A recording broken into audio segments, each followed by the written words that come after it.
ешкім жоқ.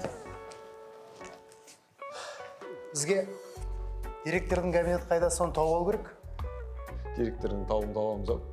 Мына жерде бізге біраз жұмысты жасауға тура келейін деп тұр ғой. Пацан, берге. Директордың кабинеті қайда? Керек болса өздерің тауып алыңдар. Сен. Бала ғой, балаға олай сөйлеу болмайды.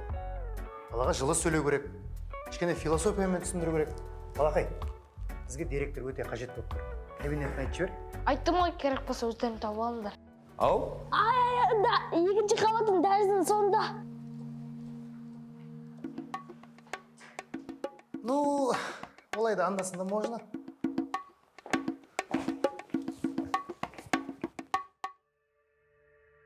Ендігі айда біздің мектепке министрліктен комиссия келе жатыр.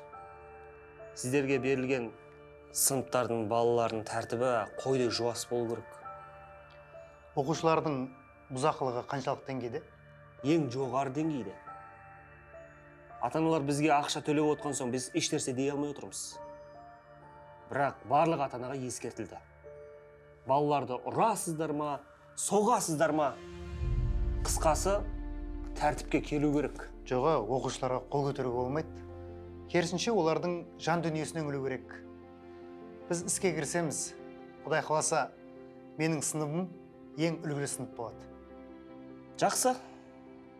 Онда мен сіздерге сендім, іске сәт. Жақсы. Ал менің методикам басқаша. Сол себепті алдын ала бұзатын заңдарым үшін кешірім сұраймын. Іске сәт. Жақсы, іске сәт. Дайынсыңдар ма?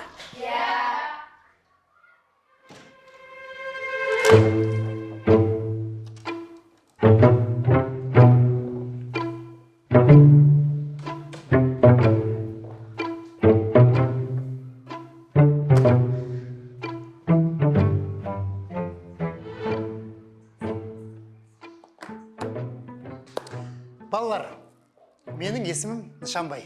Бүгіннен бастап мен сендердің сынып жетекшілерің болам. Сендерден тәртіп сақтауларыңды сұраймын.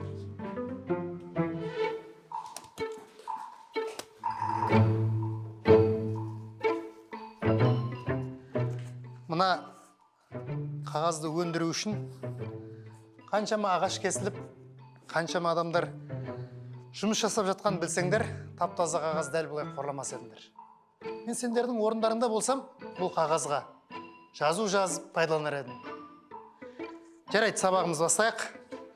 Біздің бақытты күндер басталды. Бізге сынып жетекші болу қателестіңіз. Біз үшін бақытты күндер, бірақ сіз үшін ең бақытсыз күндер басталды, ағай. Бүгінгі сабағымыздың тақырыбы Абай Құнанбаев. Қара сөздер. Ағай, сонда Абай атамыз ақсу жазбаған ба? Абай атамыз көп нәрсе жазған. Мына сендер мен біздердің өмір өзенінің ағысында желкендеріміздің сынып жағаға шығып қалмас үшін жазған. Кәні, дәптерлеріңді ашыңдар, жазыңдар. Ей. Сен осы сыныпта оқисың ба? Иә. Сен былай жаса. Ішке кірді, қайтадан шықаршы. Ай, бірақ... Ей. Давай.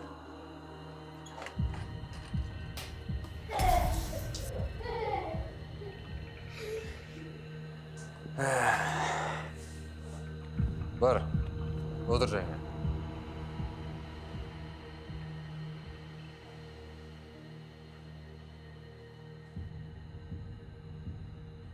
Мына сыныптың атаманы кім? Не? Саған қатты қызық болып тұрман? Бергешші. Сен болып тұрсың атаман, Есім Мәнуар. Әскерде ДВД-да служит еткен. Карате бойынша қара белбеу иегері, бокстан қала чемпионы. Ал кунг-фудан Қазақстан бойынша жалғыз шебер. Ал бүгіннен бастап мына сендердің сынып жетекшілерің. Сендерге түсінікті болды ма?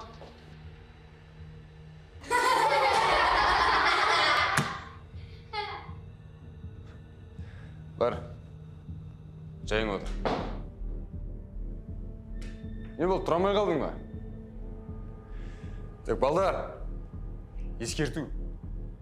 Мені тұзаққа түсіретін болсаңдар, мені түсетіндей қылып жасаңдар сол құрған тұзақтарын. Ал жасай алмайсыңдар ма? Тыныш отырыңдар. Мен сендердің құрған тұзақтарыңа түсетін қарапайым адам емеспін.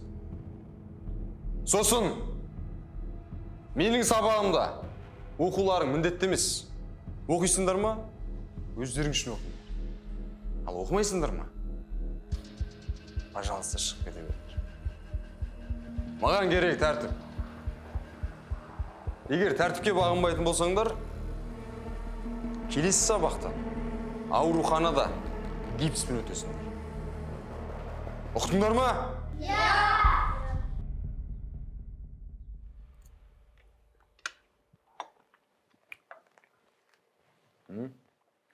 Оқушыларың қалай, жақсы болды ма? Олар әлі бала ғой. Көп ұзамай түзеліп кетеді. Ең бастысы олардың жан дүниесінен өлсем болды. Ой, сен. Не аласың жан дүниесінен? Ұрсай? Соқ, аяма. Тәртіпке салды, бар ақшаңды алды, кесе не проблема? Неге үйсесің? Біз ұстазбыз. Ұстаз деген ол ұрып соғатын тиран болмау керек. Осы орайда Абайдың 37-ші қара сөзінде былай дейді. Сократқа у ішкізген, Иоанн Арыкты отқа өртеген, Ғайсаны дарға асқан, пайғамбарымызды түйенің жемтігіне көмген, ол кім? Ол көпшілік. Ендеше көпте ақыл болмайды. Сондықтан ебін тауып, жөнге салуымыз керек. Сен мынаны тыңдашы. Аюға намаз үйреткен таяқ деген әңгіме бар ма, Нышанбай? Көресің осты, менің балдарым бар ғой ертең. Бір ай болмақ қой болады. Мен маңыратам ғой оларды. Ендеше кел бәсесейік. Кімнің сыныбы бірінші тәртіпте болса, сол жеңіске жетеді. Бұл бәске не тігесің? Жұмыстан алатын айлығымыз тігейік. Сен ойланып айтып жатсың ба? Бекерге босқа бір ай тегін жұмыс істеп қаласың қазір. Балаларым тәртіпке келіп, барлығы орынды болса, менің жеңіске жеткенім сол. Мен үшін ақша ол екінші орында тұрады. Болды ма? Келістік. Келістік. Ас болсын.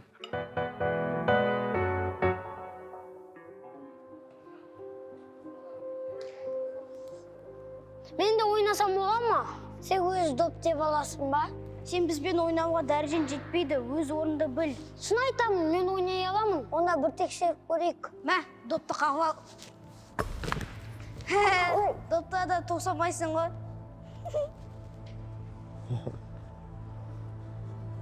Пацандар. Доп сендердікі ма?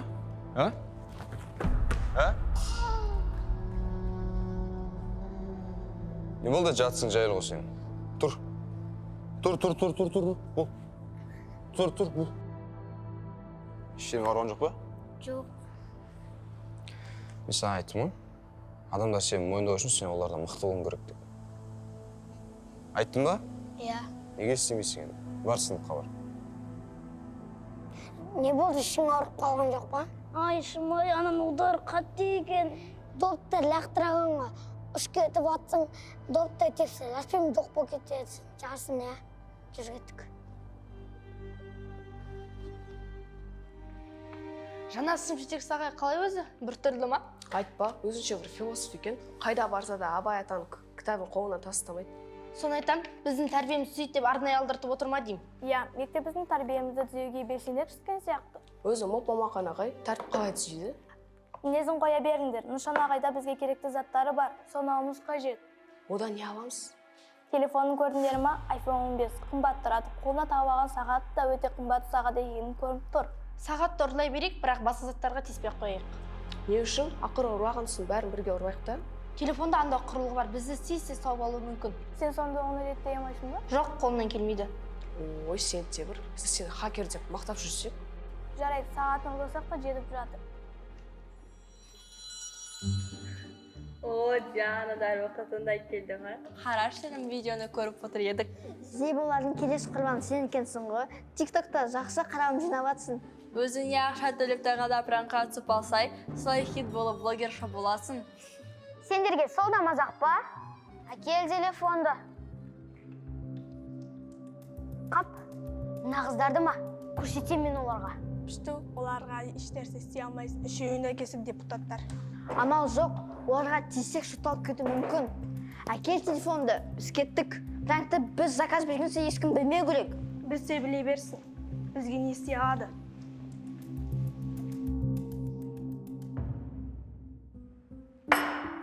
Ел жұрттың барлығына мазақ болдым. Пранк жасағандарға еш нәрсе жасай алмаймын. Сендер ма? Сендерге көрсетем әлі. Алло, Зебо. Зебо маған 3 адамға өте қатты пранк жасау керек болып жатыр. Қанша болады? Аха, жарайды, қазір аударамын. Қазір фотоларын жіберемін.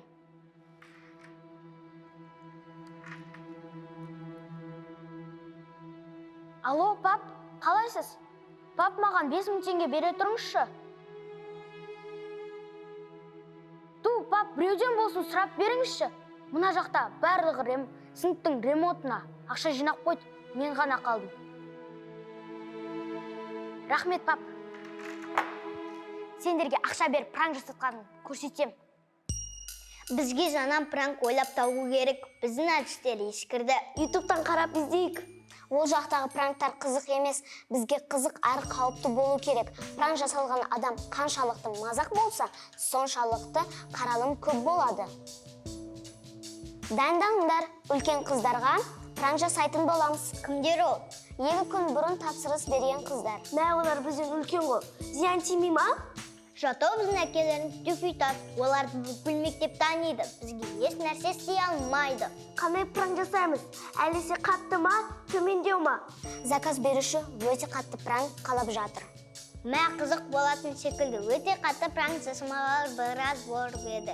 Менде бір идея бар. Былай жасайық. Досым, мына қоспамен міне элементтерді араластырсақ не болады? Киім алу керек болады. Не айтып кеттің? Қандай киім? Бұл екеуін араластырсаң қышқыл пайда болады. Қышқыл жан-жаққа шашырайды. Сосын киім шұрық тешік болады. Жаңа киім қажет. Бұл түсінікті. Мұнда екенсіңдер ғой. Ағайларың қайда? Не істеп жатсыңдар? Ғылыми жобамен айналысып жатырмыз. Ғылыми жоба? Кіп кішкентай болып пысық екенсіңдер, Аға, келіңіз, бізбен бірге қосылыңыз. Қане, не істеу керек? Ағай, сіздің костюміңіз ескірген сияқты. Сізге мына қоспалардан жаңасын істеп берсек қалай қарайсыз? Ойбай, ондай да қоспа бар ма не? Заманaya дамып кеткен. Қане, істеп көрейікші. Міне ағай, мына екеуін араластыру керек. Екеуін?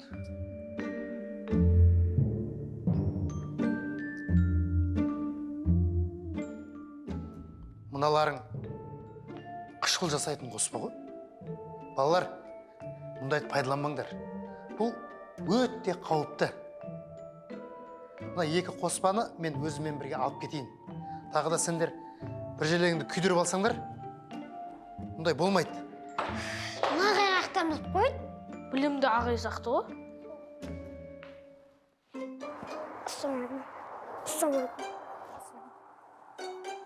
Жотам, ставка шығып отыр ма? Ставка шықпай батсың ама? Уха, достарың кеп қапты ғой. Бар ойнап қайтсайшы. Мә, Мұхаммед Али, мыналар сені ұтылып қалған мазақ ететін болыпты ғой. Сен дұрыс түсінбедің, братан. Сендер маған прикол түсетін болғансыңдар ма не? Уха, достарыңмен дөрлік сөйлеспесей. Мыналар сені ақмақ дегісі келіп тұр ғой. Дидар, шақыстырмасай. Сендер не енді маған қашыған дегенсіңдер ма не? Закасяк осы айдың аяғына шейін 15-ін қойып тастайсыңдар, түсіңдер ма? Неге, братан? Бірейші бер. Көп сөйлейтіндер ұнамайды. Қоясың дедім бе, қоясың. Дамир, бер жақындаш. Ішің ауыртпаған жоқ. Қыз болса, Нұржан братан ударсақ та екен. Қой бер, өскен кезінде тоже оларды ұрамыз. Біз абайды тануымыз керек. Балалар, тынышталайық. Өмірдің кедергілерінен абай болу үшін абайды оқығанымыз дұрыс. Балалар, сәл тынышталайық.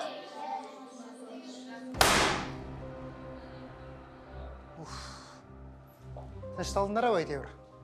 Балалар, былай келсек. Сабақ өзі 45 минут. 20 минут сендер мені тыңдаңдар, 25 минут шулайсыңдар. Шәресай, біздің жүйемізге жәләбен келе жатырсыз. Қалай ұшыласақ та өзіміз білеміз ба? Өздерің білесіңдер. бірақ 20 минут бойы мені мұқият тыңдайсыңдар. Жарай ма? Жарайды ағай, біз сізді тыңдаймыз, бірақ сіз де өз уәдеңізді ұмытпаңыз. Ағай, сіз тағы да Абайын айтайын деп жатырсыз. Абай кімге керек? Олай деме. Абай бүкіл қазаққа керек. Көбісі Абайдың қай жылы туылып, қай жылы өмірден озғанын біледі. Оның ақын екенін біледі. Бірақ шын мәнісіне келгенде, оның не жазғанын, не шығарма жазғанын, нені меңзегенін көбісі білмейді. Егер сендер Абайды білгендеріңде, дәл бұлай шуламайтын едіңдер. Мұқият тыңдаңдар, тынышталыңдар. Мен ғана сөйлеймін. Тағы жігіттер, сабақтан соң ішім қайтпайды. Менде сендерге бір әңгімем бар. Біреуін айтып кетемін, болыңдар. бір жайлар отырыңызшы бір. Балдар, әңгіме былай, мен қазір ұйықтаймын. Біреуін шулайтын болсыңдар, аямай. Балдар жіберіп алу керек. Ағай, мен не істедім? Болды, түсіндім.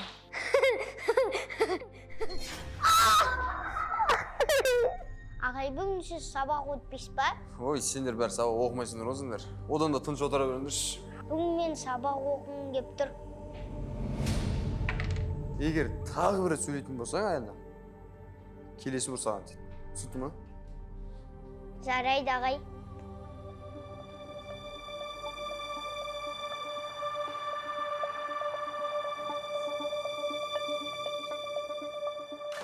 Мен қазір есікке қарай тұрамын да, ал сендер сүңген ақтарыңды.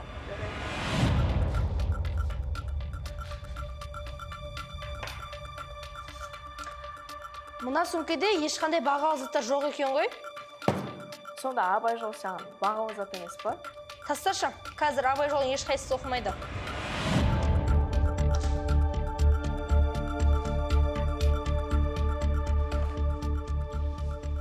Әкеліңдерші бері, өзім ақ қарайын. Үйде жоқ секілді. Үйде тұратын заттар бәрі мына сөмкенің ішінде.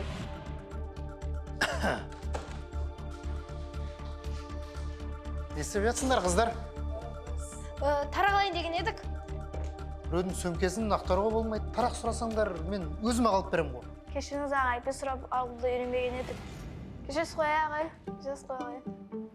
Кешіріңіз қой ағай. Болды, жарайды. Тарақ. На.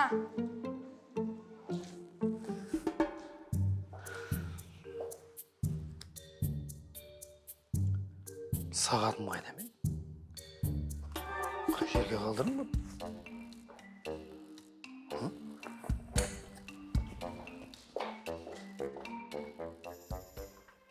Кеш болып кетті, үйге қайту керек. Күн ертең батуын шығартты. Дем қараңғы болады. Қазбадап сөйлесем. Мені қарамай жатыр, Айдана, сен звондаш. Алло, кім, братан? Сынап ерте батып кеттің. Біз үйге жете алмай қалдық қой. Бопты, давай. Той, мен сенен бір адамға хабарласады деп ойлап жатсам.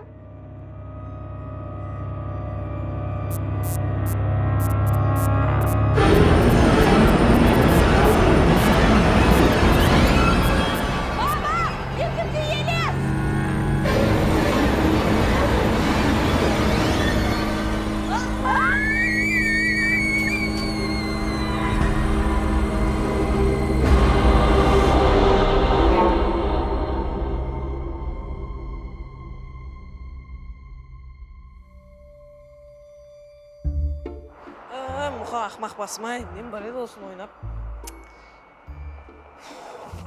Бұл кім тап?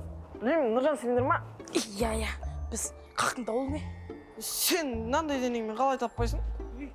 Неге көңіл кесіп тұрсың? Сендерге қатысы жоқ. Не ол айтсай? Ой, іштеңге. Көрдің ба, бізден ештеңке жасырып қала алмайсың. Мен ана ераларға қарыз оққанмын. О, жынды қуады кесің осында. Қанша қарсың енді? Көп ол.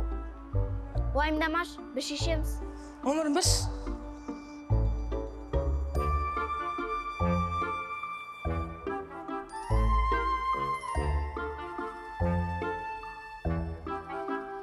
Ал.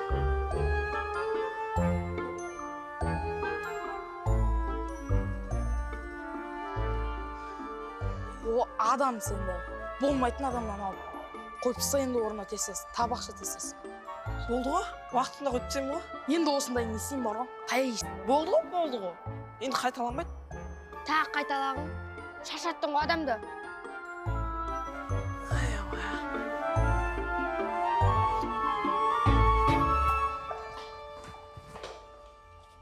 Не қалды? Не жаққа не үшін келдік? Короче, жігіттер, осы айдың соңғы айдың 15 мың қойып тастаймыз. Кімдерге? Мұхаммед Алиге. Сонда 5 адам 3 мың теңгеден жинаймыз ба? Үшеуін 5 мыңнан жинайсыңдар. Сендер неге бермейсіңдер? Саған артық проблема керек па? Енді 5 мың теңге жинау қиын ғой. Ол менің проблемам емес. Табасың дедім, табасың.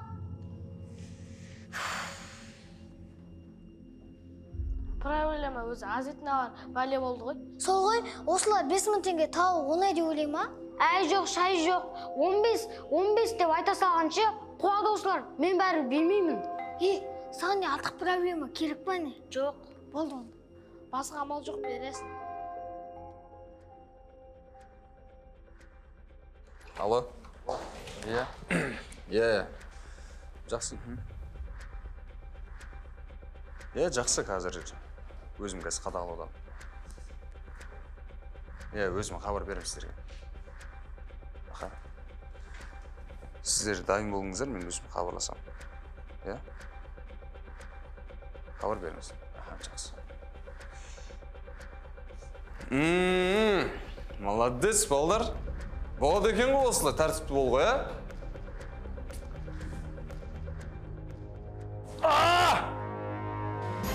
сендер,